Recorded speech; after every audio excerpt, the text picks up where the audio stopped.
Welcome back to MotoAmerica's 21 in 21, a series of interviews we're doing with Superbike champions. The class started back in 1976, and since then there's been 21 champs, and we've talked to the likes of Reg Pridmore and Eddie Lawson, Wayne Rainey, and now our number 10 champ on the list, the Screaming Chief himself, Scott Russell. Hey, Scott, what's going on, man? How are you? Yeah, Greg, doing good. I'm glad to finally catch up with you. I've watched a couple of the episodes and I really like what you guys are doing here. So here we are. Let's get that done. All right, we're going to get it done. So you know how this goes, Scott. Let's talk about it. Let's talk about your championship. What year was it, and what was racing like in the day compared to how we are now? Well, my AMA championship was 1992.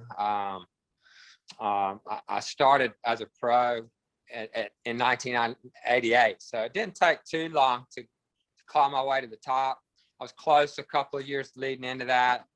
Lost it by just a few points, but in the end, we were able to get that done finally in 92. And as far as racing goes back then, I mean, that's all I knew at the time, and I thought it was the best thing in the world. I thought the competition level was at a pretty good high level. There was a lot of good riders at the time. Coming off of a production series, the Suzuki Cup primed me and got me really ready for learning racecraft at an amateur level. So when we did go pro, we were kind of tuned up and ready to get it done. I think it was a great time to come through Superbike racing in America. Back then it was in a good place. And, we've seen it have a roller coaster ride throughout the years, AMA racing being at a high and then dropping to a low. But it was at a good place when I came through in the 90s. So I'm real happy to hit it just at that right time. Yeah, but also in the 90s, weren't most top-level Superbike racers also doing double duty? Like you would race two classes at the same time?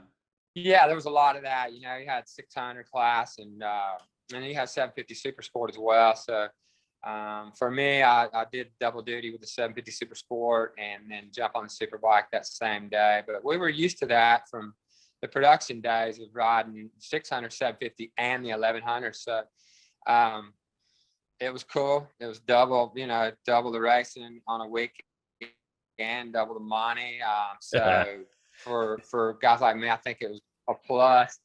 And the competition, just kept you really tuned up all the time. So yeah, and you actually in the Rickard books as well as the all-time 750 Supersport race winner.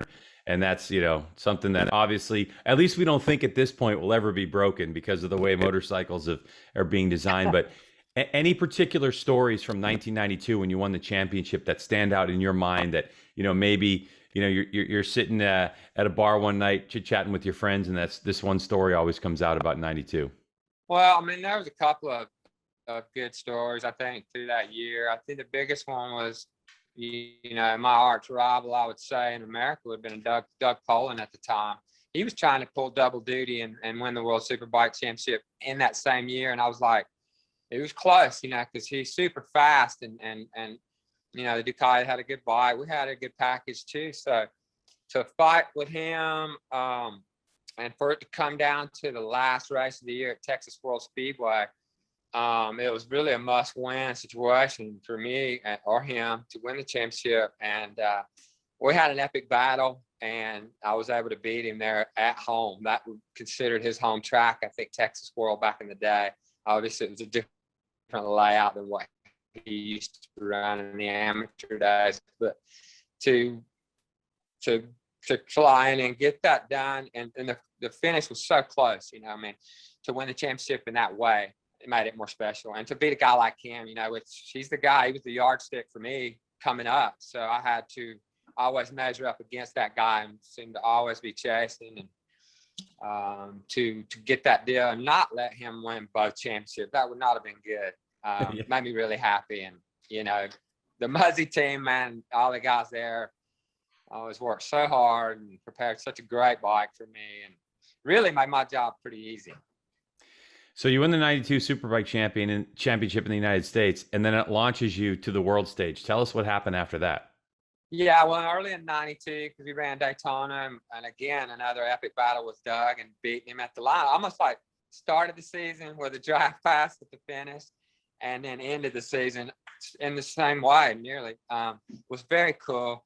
After that win at Daytona, we had a month off, and Rob had already, I guess, in his mind, had his sights set on testing the waters in Europe. So we were able to have the time to travel to Europe with the support of Kawasaki, and then run at Albacete in Spain, Donington Park, and Spa, which is a great racetrack. So for me, it was a real treat to get to go to Europe in the first place, and then ride two of some of the greatest tracks in the world, and put it on the podium at two of those events, maybe all three. I can't remember. I crashed at one of them, but we definitely realized at that point that we had speed and we could compete at a world level, and that just kind of set the tone for the whole year.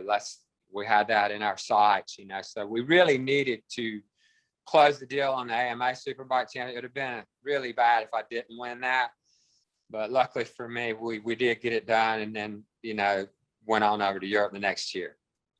So you win the World Championship in World Superbike, and then eventually you land in GP. And a lot of people don't remember that you were the Rookie of the Year in GP on a, I don't know, would you say an aging Suzuki, to say the least, at the time? At the time, I didn't know it was. I mean, I knew that. Well, I knew Swans was he'd win or he'd crash, you know. And now I kind of know why after getting on the bike and realized it had some shortcomings. It handled well, but it lacked in acceleration a little bit. And at the time, the Hondas were hitting super strong, and they were super fast. So anytime you got in a battle like with one of those guys, it made it tough to get past them. So you really had to put yourself out there. And I understand now why Kevin had so many crashes on the bike, because he was willing to take all the chances it took to win. So, but it was a good experience. It was a weird deal, you know, coming in the middle of a season like that and never having any experience on a 500 two-stroke. All Superbike experience for me was a steep learning curve, but I looked at it like it was just another motorcycle, and I needed to learn how to ride it. So I was able to get my arms around it pretty quick and do some impressive times, I think, at the first test, and that was what landed me the deal with those guys. They were convinced that I had the speed to compete. As we went along, you know, I found out how hard it was in that series. But yeah, I mean, a year and a half on that bike, a lot of broken bones, a couple of good results, Rookie of the Year, 6th in the championship. It wasn't too bad, I think, for the short amount of time I had to try to make that happen. Yeah, no question about it. So as the years go on, and you know, you and I, as a lot of people know, worked together for many years. But now where do we find you? Because the thing I find interesting is that the one thing I enjoyed about your personality always is your competitive nature.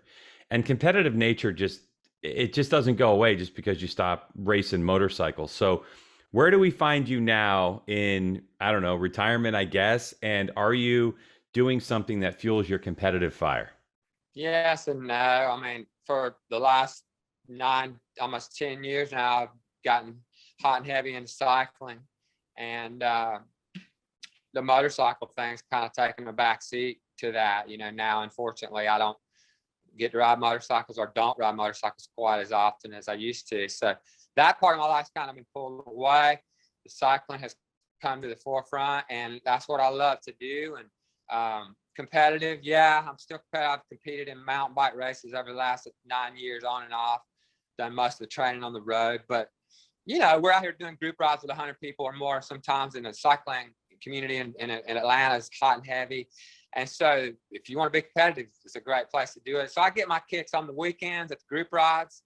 But yeah, the competitive spirit's still there. I mean, we still chase KOMs out here on Strava.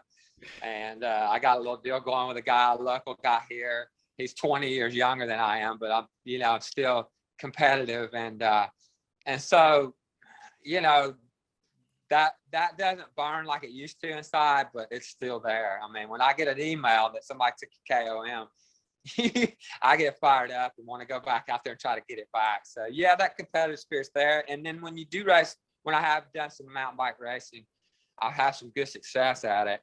And again, I turn myself inside out to win whatever it takes. And yeah, so it's still there. Yeah, you downplayed it at the beginning of that answer, but I know. Believe me, Scott. I hear stories coming out of Atlanta about how when push comes to shove, you dig deep and you're going to push hard and you want to go for the win. So I knew it was there somewhere for sure. Yeah, still there. I mean, I'm just lucky to have that outlet, and be able to channel that energy into that. And we used to have a lot of riding going on out here at my house on dirt. That all died off, so you had to find something to fill the spot. And it's like, are you on a cycling team, or do you just pedal on your own? Cycling team. We have some good support from a local shop, Roswell Bicycles. We got Georgian clothing supporting us, which makes the ride all that much nicer to have such nice clothes. And then Giant Bicycles has kicked down and started helping us out. And we're a little bit of a team. We got Garrett Gerloff. We've got some, some bigger names on here, that some guys that are still active in the motorcycle world. Tim Robinson put the deal together, and thanks to him for that. I mean, it's kept me involved in something real. We have a great bunch of guys, and we don't get together a lot because we're all spread out all over the country, but we do wear the same kit, and we all have the same thing in mind, just enjoying cycling and kicking butt. Now, I heard a rumor that you were at Road Atlanta this year. I didn't get to see you, obviously. Will you come to any more MotoAmerica races this season? Perhaps Barber at the end of the year, which is relatively close? Yeah, I should come to Barber. We made it up there Sunday to Road Atlanta and just stayed up on the hill where all the animals are, where I used to hang out, and it's always fun. And what was really cool is that, after the COVID year, Georgia's kind of opened back up, one of the first states, and to see that many people at the races made me really happy. And also for the guys out there and girls racing now, to have a crowd of people to race in front of makes all the difference in the world. So sorry I didn't get to see you guys there, but definitely need to show up at Barber and come in and say hi to you guys. And I still enjoy it. I'm a huge fan. I love MotoGP, love MotoAmerica. I love what Wayne and his crew have done to try to rebuild the sport from where it was a couple of years ago. And I think you guys are doing a great job at that. So keep up the good work. Thanks, Scott. And man, I look forward to seeing you at Barber. So, hey, everybody out there, you're looking for a MotoAmerica race to go to. Get to Barber. You might run into the Screaming Chief. Scott, thanks for the interview, and thanks for all the years of entertaining racing, man. It was so amazing to watch you. I mean, there's so many highlights I can think of from watching your career. Obviously, the legendary Daytona where you crashed, picked it up, and won the race with a broken foot peg is one of those big highlights. But thanks, man. I appreciate it. It's great catching up with you again. Hey, thank you, and have a good day, brother. You too.